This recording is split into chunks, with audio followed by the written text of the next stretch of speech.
Assalamualaikum warahmatullahi wabarakatuh.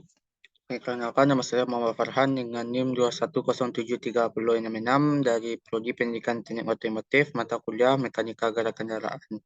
Pada pertemuan kali ini, saya akan melanjutkan pembacaan materi pada pertemuan 4. Yang pertama, pendahuluan.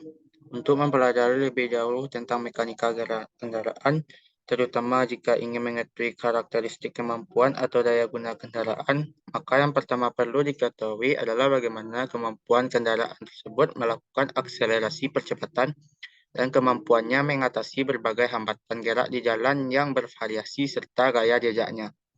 Sehubungan dengan kepentingan tersebut, maka pada kegiatan belajar ini akan diuraikan secara jelas bagaimana menghitung besarnya gaya jejak maksimum pada kendaraan, khususnya kendaraan kedua poros pada kendaraan penumpang. Tentu saja disertai kajian-kajian yang mendasari perhitungan gaya tersebut. 2. Persamaan gerak.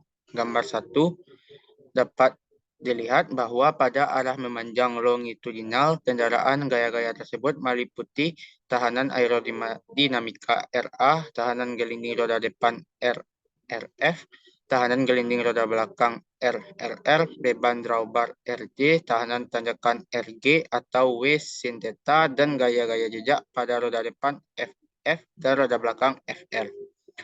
Untuk kendaraan dengan penggerak roda depan dengan harga FR adalah 0, sebaliknya untuk penggerak roda belakang FF berharga 0. Adapun persamaan yang berlaku pada sumbu memanjang kendaraan X adalah M D kuadrat X per DT kuadrat sama dengan W kali A per G sama dengan FF tambah FR dikurang RA tambah RRF tambah RRR kurang RD kurang RG. Dalam hal ini, D kuadrat X per DT kuadrat atau A adalah percepatan linier kendaraan, sedangkan G adalah percepatan gravitasi bumi. M dan W masing-masing adalah massa dan berat kendaraan. Dengan memasukkan konsep gaya inersia, maka persamaan di atas dapat ditulis menjadi FF tambah FR dikurang RA tambah RRF tambah RRR tambah RD tambah RG tambah W kali A per G sama dengan 0. Jika FF tambah FR sama dengan F dan RRF tambah RRR sama dengan RR, maka diperoleh F sama dengan RA tambah RF tambah RD tambah RG tambah W kali A per G.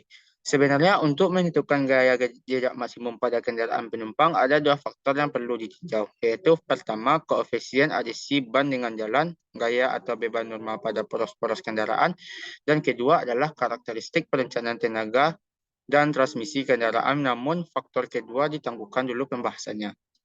3. Beban normal pada poros kendaraan penumpang. Untuk memprediksi gaya jejak maksimum yang diperlukan untuk menjalankan kendaraan, maka terlebih dahulu harus sudah diketahui gaya-gaya atau beban normal yang ditahan oleh setiap poros kendaraan. Beban normal pada poros kendaraan dapat dihitung dengan memperhatikan momen yang bekerja pada titik kontak kedua beban dengan jalan titik A dan B. Momen titik A dalam kurung sigma MA sama dengan 0. WF kali L kurang W kali L2 cos theta tambah RA kali HA ditambah W kali A per G dikali H tambah RD kali HD tambah W kali H kali sin theta sama dengan 0. PF sama dengan W kali L2 dikali cos theta dikurang RA dikali HA dikurang W kali A per G dikali H dikurang RD dikali HD ditambah W kali H sin theta per L.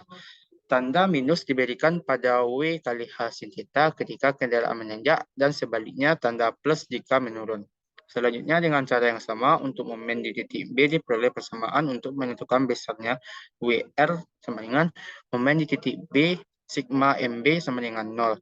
WR kali L dikurang W kali L1 cos theta dikurang RA kali HA dikurang W kali A per G kali H dikurang RD kali HD ditambah W kali H kali sin theta. WR sama dengan L1 dikali cos theta tambah RA dikali HA ditambah W kali A per G kali H ditambah RD kali HD ditambah atau kurang W kali H sin theta. Dan pada rumus ini, tanda positif diberikan pada W kali H sin theta ketika kendaraan menanjak dan sebaliknya minus jika menurun. Jika mobil berjalan pada jalan mendatar theta sama dengan 0, maka harga cos theta sama dengan 1 dan sin theta sama dengan 0.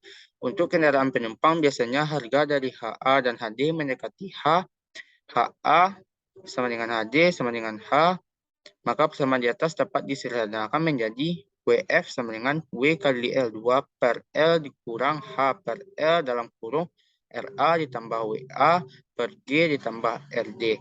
WR sama dengan W dikali L1 per L ditambah H per L di kurung RA tambah W kali A per G tambah RD. Telah diketahui sebelumnya bahwa F sama dengan RA tambah RR ditambah RD tambah RG tambah W kali A per G. Untuk jalan mendatar RG sama dengan 0, maka F sama dengan RA tambah RR ditambah RD ditambah W kali A per G. Dengan distribusi F pada WF dan WR, maka didapat besarnya beban normal pada setiap poros kendaraan penumpang untuk jalan mendatar adalah PF sama dengan W kali L2 per L kurang H per L di dalam kurung F kurang RR, dan WR sama dengan W kali L1 per L ditambah H per L dalam kurung F kurang RR. Baiklah, sekian dari saya mengenai penjelasan pada materi pertemuan 4. Assalamualaikum warahmatullahi wabarakatuh.